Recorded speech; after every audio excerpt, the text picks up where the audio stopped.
मशवरा देता हूं हुकूमत को और वजीर कानून को मशवरा देता हूं कि ना फिरौन की हुकूमत सारी जिंदगी रही, ना नमरूद रहा, ना जाज बिन यूसुफ रहा, ना यजीद रहा। और यार दरबारी बन के हुक्मरानों की चापलूसी करते करते तुम यहां तक आ गए हो कि अब नबी पाक की इज्जत को हाथ डालना शुरू कर दिया है। और आप यकीन करें सियासी जमातों का इतना बुरा हाल है कि इनके लीडर के बारे में कोई बात करे तो पागल हो जाते हैं ये एहतजाज कर करके। और उसने डायरेक्ट कह दिया कि खत्म नबूवत का मसला ही कोई नहीं, जो दीन की बुनियाद है, किसी को परवाह नहीं। मुझे तो उन लोगों की फिक्र हो रही है जिन लोगों ने इन्हें वोट दिए हैं, वो अल्लाह को क्या जवाब देंगे। और ये अल्लाह माशाअल्लाह सारी सियासी जमातें इस तरह की। और मेरा वजीर कानून साहब को भी मशवरा है कि जिंदगी बड़ी थोड़ी है, बड़ी थोड़ी। अल्लाह सबको माफ करता है, अपने रसूल के गद्दारों को माफ नहीं करता। और यहां तुम्हारी गाड़ियों पे झंडे लगे हुए हैं, वहां भी तुम्हारे झंडे लगेंगे, पर इसलिए लगेंगे कि ये गद्दार है नामूसे रिसालत के। ये झंडे लगेंगे। शर्म करो और डर जाओ, बस कर दो। तुम्हारे मुंह में अब दांत पूरे नहीं रहे। कोई शुगर का मरीज है तो कोई ब्लड प्रेशर का, तो कोई हार्ट का, तो कोई कैंसर का। शर्म करो और अपनी कब्र की भी थोड़ी सी फिक्र करो। बताओ पाकिस्तान के कितने सदर गुजरे, वजीर आजम गुजरे, तो उनकी कब्रें कहां हैं? कोई जाता है उनकी कब्रों पे?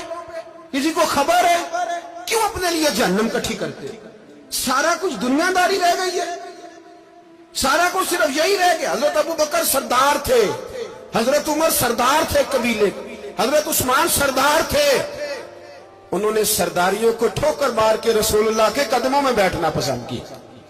सरदारियां छोड़ के गुलाम बन गए। तुम सरदारियां बचाने के लिए रसूलुल्लाह की गद्दारी करते हो, शर्म नहीं आती। और काम शिकवा है मुझे इन लोगों से जो मौलवी तो कह देते हैं तू सियासत नकार, और किसी सियासतदान को मना नहीं करते कि जब तुझे सूरत फातिहा भी नहीं आती तो तुझे किसने इजाजत दी है इतनी बड़ी बात। और मैंने पिछले से पिछले जुम्मे भी कहा था, फिर कहता हूं और आन दी रिकॉर्ड कहता हूं, मरज़ई कल भी काफिर थे, आज भी काफिर और कयामत तक। और जो उनके कुफर में शक करे वो भी, और पक्का बेईमान है, काफिर है। वो वजीर कानून हो या सुबाई हो या विफाकी हो, मन शक्का फी कुफर ही फकत कफर। जो मरज़ई के कुफर में शक करे वो भी काफिर है। हमारे रसूल आखिरी रसूल है।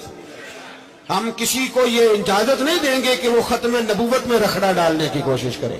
हम किसी को ये इजाजत है। और तुमने कौम को लूटा, लूटते रहो, अब ईमान पे डाके तो ना डालो। तुम्हें दौलत लूट के पेट नहीं भरा, अब ईमान लूटना शुरू कर लिया। तुम्हारा फैक्ट्रियां लूटकर, कौमी खजाना लूटकर पेट नहीं भरा। बेईमानो, अब दीन बेचकर अपनी हुकूमतें पक्की करोगे। और वो लोग भी तैयार हो जाएं जो इन बेईमानों को मुंतखब करते हैं, उनसे भी सवाल करेगा खत्म नबूवत का मौजू कयामत के दिन कि तुम बताओ। इनको सपोर्ट करते थे जो रसूलुल्लाह सल्लल्लाहु अलैहि वसल्लम के बाद भी किसी नबी को नबी मानना दुरुस्त जानते थे। शर्म आनी चाहिए, ख्याल होना चाहिए। और मैंने कहा कि हमारा दिल नहीं चाहता, आप यकीन करें। हमें शौक है जुलूस निकालने का, तुम्हारे खिलाफ बातें करने का। तुमने रोज थर्मामीटर निकाला होता है, चेक करते हो कि ईमान कितना है कितना नहीं है। ये पाकिस्तान, ये पाकिस्तान अगर सूबा सिंध है तो हजरत अब्दुल्ला शाह गाजी का है, अगर बलोचिस्तान है तो हजरत बाबा अब्दुल रहमान का है, और अगर पेशावर है तो वो सूफिया का है, और अगर ये धरती पंजाब है तो ये दाता अली अजमेरी की है, ये बाबा फरीदुद्दीन की है। इसमें किसी गद्दार को कब्जा करने की इजाजत बिल्कुल नहीं मिलेगी। और हम वो लोग भी नहीं जो चुप करके अंदर सोते रहे, कौन जो करती है करती रहे, हमें परवाह नहीं। ना, ऐसी कोई बात नहीं। कोई बंदा ना समझे कि इन्हें होश नहीं, इन्हें पता नहीं, हमें सारा कुछ ही आता है। फिर अगर कल को कोई मुमताज कादरी पैदा हो गया तो शिकवा न करना। कल को कोई फिर से आमर चीमा निकल आया तो शिकायत ना करना, याद रखना।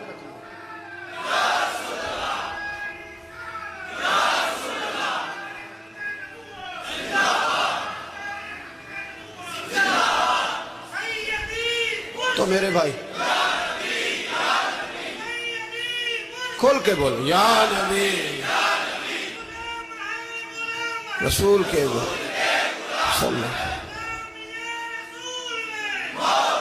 تو یہ مشورہ ہے.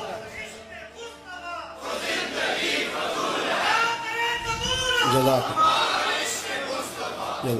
تو یہ تمہیں مشورہ ہے.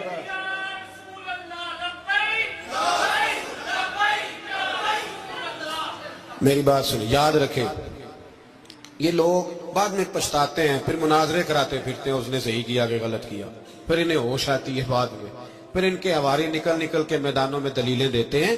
اس لیے ہمارا مشورہ ہے انہیں کہ یہ اپنی حد میں رہیں، اور جو کام تمہارے ذمہ، میں نے کہا نا تم نے بڑا لوٹا، یہ قوم روز تمہیں موقع دیتی ہے لوٹنے کا، یہ موقع دیتی ہے، تو تم نے دولت لوٹ کے پیٹ نہیں بھرے، اب ایمان لوٹنے کے چکر میں آ گئے ہو. یاد رکھو، مسلمان گناہگار ہیں، غدار نہیں ہے. تمہیں دولت لوٹنے کا تو شاید موقع مل گیا ہے، پر ایمان لوٹنے کا موقع نہیں ملے گا. تو اس لیے اس کو لگام دو. اور ویسے بھی کتا جو پالتو ہوتا ہے نا، اس کو گھر کے اندر سنگلی سے باندھ کے رکھنا چاہیے. یہ تمہارے بوٹ چاٹتے ہیں، بھونکتے ہیں تمہارے حق میں، وزارتیں لیتے ہیں. ہم نے تو کوئی وزارت نہیں لی تم سے، اور نہ ہمیں شوق ہے اس لیے کہ ممبری کیا کرنی ہے جس کو ممبر رسول عطا کر دیا جائے. اس نے کیا کرنی ہے یہ ممبریاں، اس کو پکا پکا ممبر رسول دے دیا جائے. تو اس لیے اس سے باہر آؤ. میں نے کہا بڑے بڑے نمرود، فرعون، قارون دفن ہے، تمہارا بھی نام تک نہیں ہوگا، بالکل نام نہیں ہوگا. اس لیے ہمارا مشورہ، اور آپ لوگ بھی آئے نا یہ اگلے سال، تو ان کو کھڑا کر کے پوچھ لینا، اسلامی جمہوریہ پاکستان کا تم نے ایم پی ایم نے بننا ہے، پہلا کلمہ ہی صحیح سنا دو. چلو خدا کا واسطہ یہی بتا دو کہ تمہیں نماز بھی ڈھب سے آتی ہے کہ نہیں. اور آپ کی موج ہے، آپ بٹھا لیتے ہیں سر پہ، کیا کرے، سمجھانے والے مفت گناہگار ہو گئے اور بہکانے والے سب تمہارے یار ہو گئے. اس لیے یہ چھیڑتے ہیں جان بوجھ کے.